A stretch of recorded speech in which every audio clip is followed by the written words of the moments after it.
everyone, my name is Nankya, and I'm here to talk about renewable energy. May I start with the fact that it is so important to use sustainable materials, especially in our generation. We need to consider how the materials we use will impact us not only now, but in the future.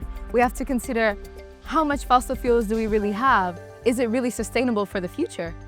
So this is exactly why I'm here to talk about the renewable energy that we have. It is convenient to use, but it is much more sustainable for the future use. And therefore, I highly suggest that we transition from using charcoal stoves or from using gas, things that come from fossil fuels, and transitioning into the new generation of using solar power or other more effective renewable energies that benefit our Earth.